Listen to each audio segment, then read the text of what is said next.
क्या आप एक वेबसाइट डेवलप करना चाहते हैं खुद से और आप समझ नहीं पा रहे हैं कि आखिर एक वेबसाइट को डेवलप करने के लिए हमें किन किन बातों का ध्यान में रखना पड़ेगा, हमें क्या क्या जरूरत होगी?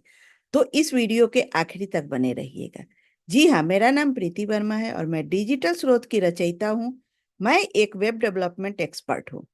आज मैं आपको बताऊंगी कि कौन कौन सी बातों को आपको ध्यान में रखना पड़ेगा। आपको अगर एक वेबसाइट बनाना है खुद से या फिर किसी और से, तो आपको कौन कौन से बातों को ध्यान में रख के आप अपनी वेबसाइट का शुरुआत कर सकते हैं। तो मैं अपना स्क्रीन आपके साथ शेयर करती हूँ ताकि आपको स्टेप बाय स्टेप बता सकूं कि वह कौन कौन से स्टेप को आपको फॉलो करना पड़ेगा ताकि आप अपना खुद का एक वेबसाइट बना सके। या फिर आप किसी से बनवाना चाहते हैं तो अगर आपको नॉलेज रहेगा तो आप उनसे बात कर सकते हैं, कस्टमर से। जैसे मैं एक वेब डेवलपर हूँ, तो मैं मुझसे अगर बनवाना चाहते हैं तो आपको पता होना चाहिए कि आपके वेबसाइट के लिए क्या क्या चीज की जरूरत है, ताकि अ, आप अपने डेवलपर को बता सके कि मेरे वेबसाइट पे इन इन चीजों का ध्यान में रखिए। मैं आपको स्टेप बाय स्टेप बताऊंगी, पार्ट बाय पार्ट बताऊंगी, ताकि आपको समझने में आसानी से आप समझ सके और आप इसे फॉलो कर सके। तो मैं अपना स्क्रीन शेयर आपके साथ करती हूँ ताकि आप भी इसे समझ सके। आप मेरा स्क्रीन देख पा रहे हैं, यह एक माइंड मैप है। माइंड मैप पे मैं आपको बताऊंगी कि कौन कौन से स्टेप को आपको फॉलो करना पड़ेगा। पहले आप माइंड मैप देखिए, फिर मैं आपको प्रैक्टिकल बताऊंगी। तो सबसे पहले आपको अपने वेबसाइट के लिए डोमेन और होस्टिंग का नाम चूज करना पड़ेगा। अब ये डोमेन और होस्टिंग होता क्या है? जैसे कि हमारा घर का एक एड्रेस होता है, तो हमारे घर के एड्रेस के लिए हमें अपने घर का नाम सोचना पड़ता है, हमारा एड्रेस देना। उसी तरह से हमारा डोमेन और होस्टिंग का नाम होना बहुत ही इम्पोर्टेंट है। 2 नंबर पे आता है। उसके बाद आपको, जब आप डोमेन और होस्टिंग का नाम चूज कर लेते हैं, उसे परचेज कर लेंगे, फिर आपको वहां पे वर्डप्रेस इंस्टॉल करना पड़ता है। कुछ वेबसाइट पे वर्डप्रेस, कुछ साइट का जैसे ब्लू होस्ट है तो वहां पे वर्डप्रेस ऑलरेडी इंस्टॉल हो जाता है ऑटोमेटिकली। लेकिन कुछ साइट पे है जहाँ की ऑटोमेटिक इंस्टॉल नहीं होता है, तो उसे आपको इंस्टॉल करना पड़ेगा। 3 नंबर पे आपको, उसके बाद आप अपने डैशबोर्ड पे जाइएगा और उसे स्टेप बाय स्टेप एक्सप्लोर कीजिएगा। मैं आपको पहले आपको माइंड मैप दिखा दे रही हूँ कि क्या क्या स्टेप को फॉलो करना है, फिर मैं आपको बताऊंगी कि वह कैसे फॉलो करना है। 4 नंबर पे आपको थीम चूज करना पड़ेगा और उसे इंस्टॉल करना पड़ेगा, क्योंकि बहुत सारे थीम होते हैं आपके वेबसाइट के। आप किस टॉपिक पे वेबसाइट बनाना चाह रहे हैं या बनवाना चाह रहे हैं, उसके अकॉर्डिंग थीम होता है। तो थीम पेड भी होता है और फ्री भी होता है। पेड थीम में बहुत सारी सुविधाएं होती है जो कि फ्री थीम में नहीं होता है। 5 नंबर पे आपको प्लगइन इंस्टॉल करना पड़ेगा।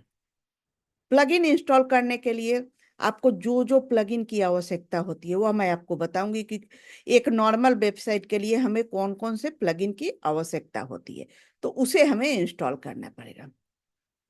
6 स्टेप आता है, आपको अपने वेबसाइट का स्ट्रक्चर कस्टमाइज करना पड़ेगा कि हमारे वेबसाइट पे फर्स्ट में क्या आएगा, फर्स्ट लेआउट में क्या आएगा, सेकंड लेआउट में क्या आएगा, थर्ड में क्या आएगा, फोर्थ में क्या आएगा। इस तरह से हमें अपने वेबसाइट को कस्टमाइज करना पड़ेगा। 7 नंबर पे हमें पेज को क्रिएट करना पड़ेगा कि हमारे वेबसाइट पे कौन कौन से पेजेज होने चाहिए। Home page, blog page, about, contact us, अगर कोई सर्विस दे रहे हैं तो सर्विस का पेज हो गया। और भी बहुत सारे पेजेज होते हैं जो कि हमें डिसाइड करना पड़ेगा, हमें क्रिएट करना पड़ेगा। उसी के लिए हम वेबसाइट कस्टमाइज करेंगे तो हम पहले वो सभी डिसाइड कर लेंगे, फिर हम पेजेज बनाएंगे। पेजेज बनाने के बाद 8 नंबर पे हम हेडर और फुटर बनाएंगे। हेडर, अगर आप किसी वेबसाइट पे जाते हैं तो ऊपर में आपको लोगो आता है, लोगो के बगल में आपको होम अबाउट वगैरह लिखा हुआ आता है, तो उसे हम हेडर करते हैं। और जब नीचे आते हैं तो नीचे में फुटर में आपको एड्रेस आता है, सोशल मीडिया का आता है, तो उसे फुटर बोलते हैं। 9 नंबर पे आपको अपने वेबसाइट के एसईओ को ऑप्टिमाइज करना पड़ेगा, तो उस पे आपको ऑन पेज एसईओ का ध्यान रखना पड़ेगा। 10 नंबर पे आपको नेविगेशन का सेटिंग करना पड़ेगा, मेनू का। जब आप किसी वेबसाइट पे जाते हैं तो ऊपर में जब आता है होम, अबाउट, कॉन्टेक्ट, ब्लॉग, तो वह नेविगेशन होता है। उसे हमें वेबसाइट के डैशबोर्ड से उसे सेटअप करना पड़ता है, बैकएंड से उसे सेटअप करना पड़ता है। 11 नंबर पे आता है हमें अपने वेबसाइट को हर एक डिवाइस में चेक करना पड़ता है, मोबाइल में, लैपटॉप में, टैब में, कि हमारा वेबसाइट कैसा दिख रहा है। और फिर 12 नंबर पे आता है हम उसे पब्लिश और लॉन्च करते हैं, तब जाके हमारा एक वेबसाइट, कंप्लीट वेबसाइट तैयार होता है। अब इस यह तो आप समझ गए कि किस तरह से हम एक वेबसाइट के लिए प्लानिंग कर सकते हैं, कि हमें उसमें डोमेन का नाम क्या होना चाहिए, कौन सा प्लेटफॉर्म होना चाहिए, होस्टिंग कौन सा होना चाहिए, फिर वर्डप्रेस इंस्टॉल, फिर डैशबोर्ड पे हम उसके बैकएंड में जाते हैं, फिर वहां पे हम थीम चूज करके इंस्टॉल करते हैं, फिर जो इम्पोर्टेंट प्लगइन होता है उसे करते हैं, फिर वेबसाइट का कस्टमाइज करते हैं, पेज क्रिएट करते हैं, हेडर और फुटर बनाते हैं, एसईओ करते हैं पेज का, फिर नेविगेशन को सेटिंग करते हैं, फिर टेस्ट करते हैं हर एक डिवाइस से, और फिर जाके उसे हम पब्लिश करते हैं।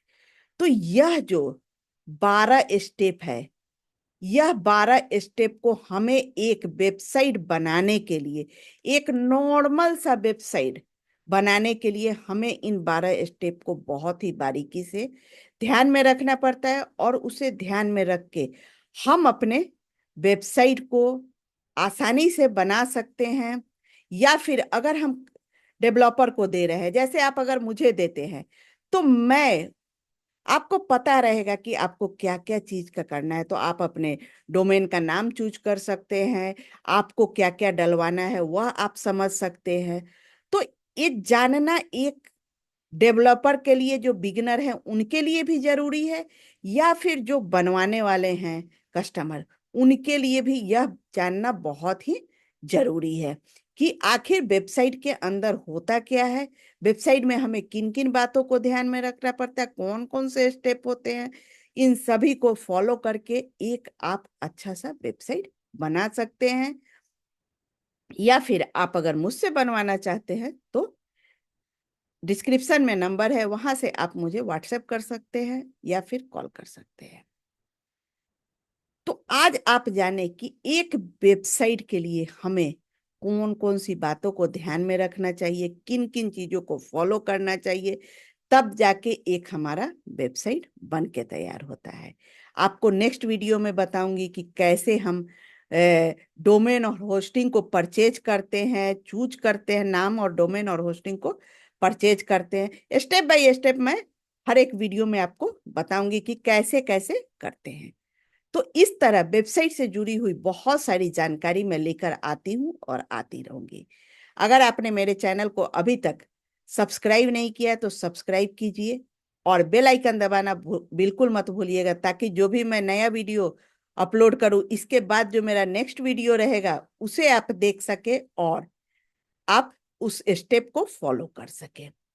आपको यह वीडियो यूजफुल लगा तो कमेंट में जरूर बताइएगा, लाइक कीजिए और शेयर कीजिए, ताकि जो लोग इसके बारे में नहीं जानते हैं वह भी जान सके और इसका बेनिफिट उठा सके। मिलती हूँ आपसे नेक्स्ट वीडियो में, तब तक के लिए बाय, थैंक यू।